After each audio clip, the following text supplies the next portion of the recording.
मंत्रेश्वर महाराज कहते हैं कि नवम स्थान में अगर शुक्रदेव विराजमान हो तो जातक स्त्री पुत्र मित्रों से युक्त एवं राजा के द्वारा भाग्योदय प्राप्त करता है। ये भावाश्रय फलों के अनुसार जो लिखा हुआ है पुस्तकों में वो हम आपको प्रोवाइड करवाते हैं, लेकिन हम लोगों की चर्चा करक लगन की है, तो उसके बारे में डिटेल में बातें हम लोग इसी वीडियो के नेक्स्ट पार्ट में करेंगे। जय माता की मित्रों, आज चर्चा करेंगे नवम स्थान में शुक्रदेव करक लगन वालों के लिए तो कैसे फल प्राप्त हो सकते। भावाश्रय फलों के अनुसार शॉर्ट वीडियो का नियम बना रखा है, वो हमने आपको पहले दिन हम प्रोवाइड करवा देते हैं और फिर नेक्स्ट डे ये वीडियो आपको मिलता है, उसके साथ उसका भी पार्ट ऐड किया हुआ रहता है जो शुरू में आपने सुना होगा। अब नवम स्थान में भावेश फलाध्याय के अनुसार चतुर्थेश अगर नवम स्थान में हो तो जातक सभी जनों का प्रिय, देव भक्त, गुणी, मानी और सभी सुखों से युक्त होते हैं। ये भी पुस्तकों की बातें अक्षरश वैसी की वैसी है जो पुस्तक में लिखी हुई है। हम अपनी तरफ से इसमें कुछ नहीं बता रहे हैं। दूसरी लाभेश है, मतलब 11वें स्थान का भी स्वामित्व है। तो लाभेश अगर नवम स्थान में हो तो जातक भाग्यवान, चतुर, सत्यवादी, राजपूज्य और धनाधीप होता है, तो बहुत से धन का मालिक होता है। यह सब पुस्तकों की बातें, लेकिन शुक्रदेव या कोई भी ग्रह केवल पुस्तकों के ऊपर निर्भर नहीं है। पुस्तक आपको रास्ता दिखा सकती है।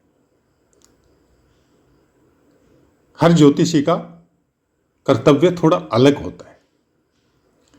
एक तो वो पुस्तकों में लिखे हुए उन कोड को समझे, उस की को समझे कि ये जो बातें लिखी है ये किस तरीके से सच हो सकती,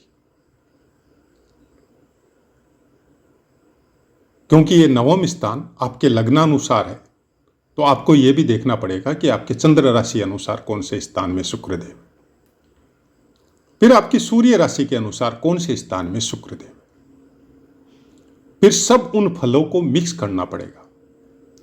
उसके बाद में आपको यह पता करना पड़ेगा कि आपका कोई भी ग्रह,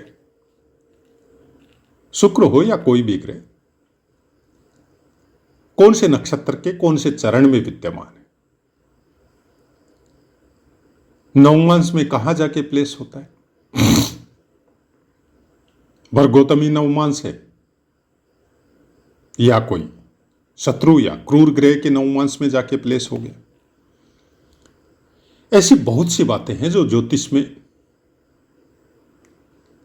किसी एक ग्रह के कहीं पे प्लेसमेंट होने के बाद में जो ये लिख दिया जाता है कि ऐसा ही होगा, वो पूरी तरह निराधार है। किसी एक पुस्तक से कोई फलाध्याय आप पढ़ के और उसके बारे में वैसा का वैसा समझे, ये ज्योतिष बनने की शुरुआती जो मार्ग है उसके लिए तो ठीक है, लेकिन अगर आपको इसके रहस्य के बारे में पता करना है तो आपको उन्हीं पुस्तकों का बार बार अध्ययन करना पड़ेगा। फिर आपके अपने नियम कायदे खुद के ऊपर लागू करने बहुत जरूरी है, क्योंकि ज्योतिष या वेद या पुराणों को समझना तब तक संभव नहीं है जब तक आप अपने ऊपर कुछ नियमों को लागू नहीं करते। सनातन धर्म के सबसे बड़े नियम है कि हम लोगों की जब प्रार्थना होती है ईश्वर की आराधना के बाद में, तब हम लोग ईश्वर से मांगते हैं कुछ। क्या मांगते हैं? सबका भला हो, सबका कल्याण हो, सबकी सुरक्षा हो।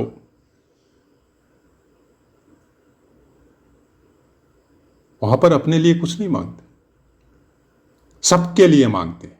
क्यों मांगते हैं सबके लिए? क्योंकि सब में आप भी आ जाते हैं, और ये पूरी सृष्टि में जो भी जड़ चेतन जीव है, जो भी पदार्थ है, सब उसी परम शक्ति का अंश है। और ये बातें आपको शुक्र नवम स्थान में बैठ के समझाने की कोशिश करता है। धर्म स्थान, ये धर्म त्रिकोण में विराजमान है। यह आपको ज्ञान की पराकाष्ठा तक पहुंचा सकता है। आपको चीजों को समझने में बहुत संघर्ष करवाएगा, और संघर्ष का कारण भी होगा कि आप आगे से आगे उस रहस्य को समझने में संघर्ष करेंगे।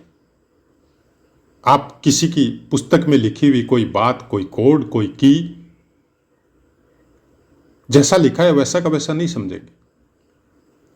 आप उस रहस्य में जाने की कोशिश करेंगे कि ऐसा क्यों लिखा है, और अगर लिखा है तो कहां तक सत्य है, और फिर उसका तरीका क्या है।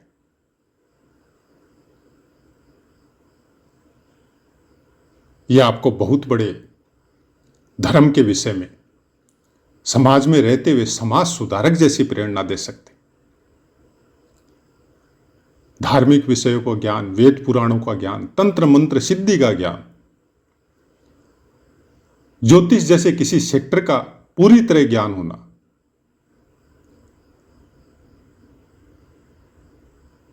अपने ब्रह्मचर्य का निष्ठापूर्वक और अधिकार पूर्वक पालन करना,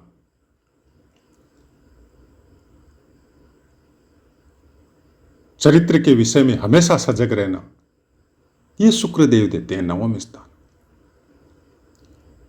अब ये सब बातें आपको, अगर आप ऐसे पुस्तकों की बात करें तो नहीं मिलेगी, लेकिन जब आप अलग अलग पाठों का अध्ययन करेंगे पुस्तकों में भी, तो बहुत सी जगह कोड स्वरूप ऐसी बातें लिखी हुई मिलेगी। धार्मिक होने का मतलब क्या होता है? क्या होता है धार्मिक होने का मतलब? क्या आपने गीता पाठ कर लिया, या आपने हनुमान चालीसा का पाठ कर लिया, या सुबह आरती कर ली, का इसका मतलब धार्मिक होता है क्या? ये नित्य कर्म है आपके। इसका धर्म से केवल इतना ही मतलब है कि उस पर्टिकुलर समय में अगर आप नित्य अपना नियम बनाते हैं तो धीरे धीरे धीरे धीरे मन, बुद्धि और प्राण धर्म के विषय में जागरूक होता है। इंसान धार्मिक जागरूक होने के बाद में होता है। आप किसी मूर्ति की पूजा कर रहे हैं, जब तक ये समझेंगे तब तक केवल नित्य नियम है, और आप जब ये समझेंगे कि आप उसी के अंश हैं और उस परम पिता की आराधना कर रहे हैं जिससे हम लोग बिछुड़ चुके हैं, और उसके साथ कोई रिश्ता बनाएंगे, माता पिता का, सखा का, बहन का, भाई का, कोई ऐसा रिश्ता जो आपको बहुत प्रिय है,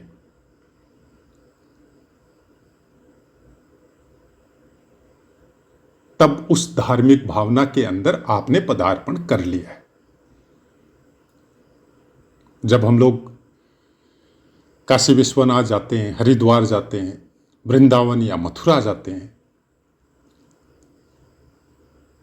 तो ये सब धर्म स्थलों में, तीर्थ स्थलों में ऐसे ऐसे साधु संत मिलते हैं जिनके ईश्वर के साथ कोई ईश्वरीय बोल के कोई विधान उनका है ही नहीं, उन्होंने एक रिश्ता बना रखा है। ऐसे ऐसे संत आपको प्राप्त हो जाएंगे अवध के क्षेत्र में कि राम तो उनके भाई है, या राम तो उनके पुत्र है। अब आप बताइए, कोई ईश्वर को पुत्र मानता है? नहीं, उन्होंने मान लिया, और उसी के द्वारा उनकी गति हो चुकी, उनको दर्शन भी हो चुके, उनके साथ भी रहते हैं। और हम लोग मंदिरों में जाके जब ये आराधना करते हैं कि प्रभु ये दो, वो दो, तब हम लोग भगवान को क्या बोल रहे हैं?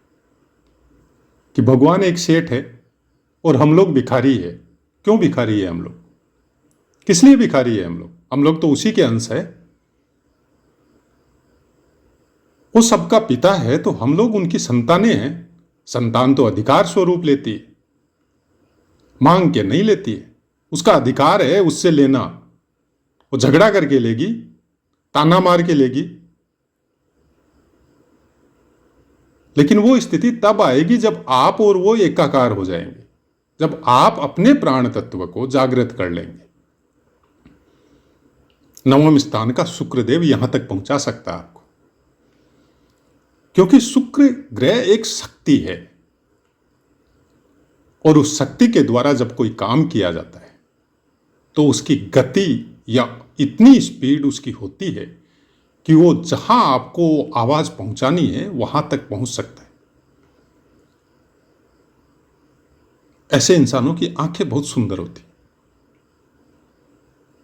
गजब का तेज होता है इनके चेहरे पे या आंख पे। आप ज्यादा देर इनसे आंख नहीं मिला सकते,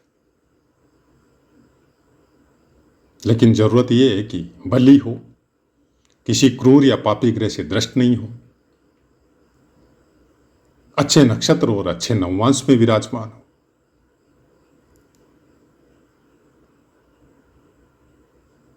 नहीं तो फिर संघर्ष ज्यादा है। चीजें वो भी मिली आपको, लेकिन वो संघर्ष से मिलेगी। फिर आपको उसके लिए मेहनत करनी पड़ेगी। आपके शरीर को भौतिक जगत में कष्टों से गुजारना पड़ेगा। कष्ट पाके भी नियमों में परिवर्तन ये पसंद नहीं है शुक्रदेव को। अगर आप भोगों की तरफ जाना चाहते हैं तो ये आपको भोगों की तरफ ले जाएंगे, योगों की तरफ जाना चाहते हैं तो ये योगों की तरफ ले जाएंगे, क्योंकि शक्ति का उपयोग करने की प्रवृत्ति या करने का अधिकार आपके भौतिक शरीर को है, आपके दिमाग को या मन को है। आप उस शक्ति को कहां यूज करना चाहते हैं यह आपके ऊपर निर्भर है। शुक्र की शक्ति आपको सब कुछ प्राप्त करवा सकती है, इस भौतिक जगत में भी और उसके बाद वाले जगत में भी।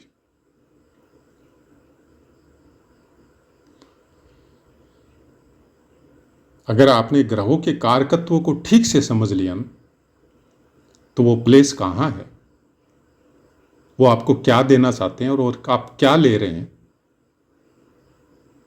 आप सेकंडों में समझ जाएंगे।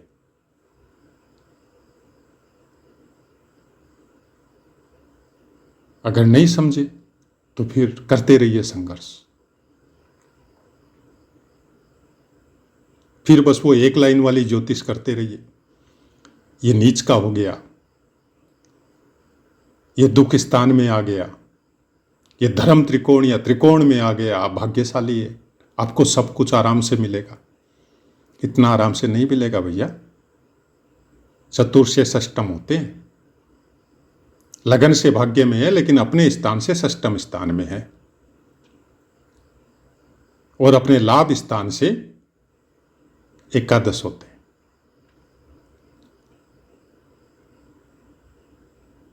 मतलब का लाभ का लाभेश है, लाभ स्थान का लाभेश है।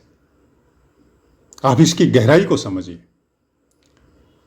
मतलब इच्छाओं की पूर्ति करने वाले स्थान से इच्छाओं की पूर्ति करने वाले स्थान में विराजमान है, और लगन से नवम है। मतलब आप जितने ज्यादा धार्मिक होंगे, जितने ज्यादा मन से प्रभु के साथ जुड़ेंगे, उतना ही ज्यादा भोग आपके चरणों में पड़ा रहेगा।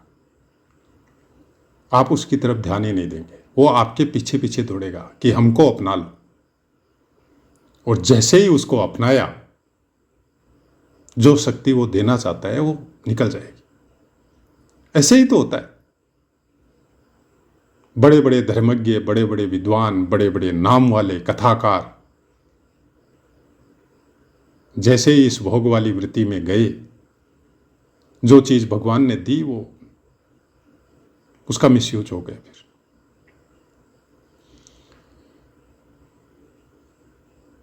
इसलिए अपने, चाहे आपका शुक्रदेव किसी भी स्थान में हो, हम यही कहते हैं कि अपने शुक्र को संभाल के रखिए, उस तत्व को जागृत रखिए।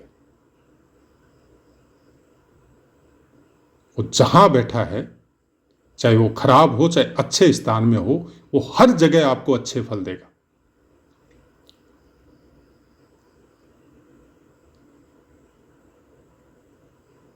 शुक्र कोई भोग देने का, शुक्र कोई धन देने का, शुक्र कोई ज्ञान देने का भौतिक जगत की वस्तुओं देने का ये कारक नहीं है, ये शक्ति है। फोर्सफुली दिवाता है वो। आप लेना चाहो चाहे मत लेना चाहो, वो देगा ही आपको। लेकिन उसके तत्व को, उस शक्ति को संभालना आपकी जिम्मेदारी है। उसने दे दिया सब कुछ, लेकिन शक्ति को संभाल के नहीं रखा। जैसे हम कोई मंत्र साधना या सिद्धि करना चाहते हैं और हमने अनुष्ठान चालू कर दिया और उस शक्ति के नजदीक पहुंच गए, और जब शक्तिपात हुआ तब तक हमारा शुक्र तत्व कमजोर हो चुका था। मतलब मेरा शरीर उस शक्ति को संभालने लायक नहीं रहा, तो क्या होगा? विस्फोट होगा, कोई अंग शिथिल हो जाएगा, पैरालाइसिस हो जाएगा, पागल हो जाएंगे। अब आप सोच के देखिए कि शुक्र तत्व क्या चीज है। हम ज्योतिष को कुछ इसी तरह से समझते हैं। बाकी आप लोगों के ऊपर निर्भर है कि आप उसको किस तरह से समझते हैं। लेकिन हाँ, रिक्वेस्ट जरूर करते हैं कि कमेंट कीजिए किस तरह से पाठ समझ में आ रहे हैं आपको। आप अपनी वाणी को विराम देते हैं, आपसे आज्ञा लेते हैं। जय माता।